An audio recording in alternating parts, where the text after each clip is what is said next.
Food sec is in Scotland. It's Scottish.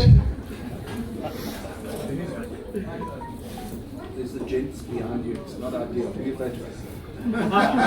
Any music you hear, Sorry. you know where it's from. Ladies and gentlemen, firstly, thank you very much for coming out to the Oceanic Powerboat Club Wednesday afternoon.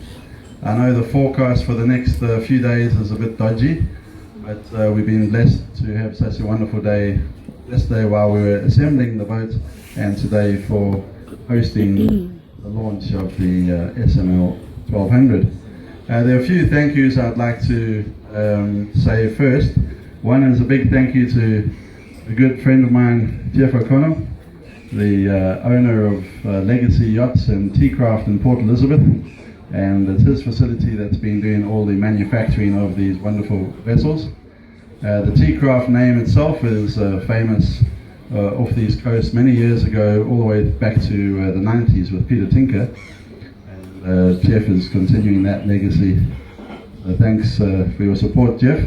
Kevin Kelly, the other retrograde, should be here somewhere. He just came out of the toilets, of course. He's actually environmentally friendly, so he's just checking on the biohazards there. This concept came about over many years. I've always liked to see things modular, wrapped up in containers ready to go out, either to supply vessels offshore or in salvage and wreck removal operations where you mobilize your salvage kit. It has to be exactly what you want. So everything has to be fit for purpose. You can't phone back from southern Madagascar or southern Chile and say you forgot the spanners or the hydraulic hoses. So all of the salvage kits are normally kept in very ship-shaped parcels with checklists. And we said, well, why don't we do an environmental response kit? So Kevin and I did that about 5 years ago. We did an environmental response kit.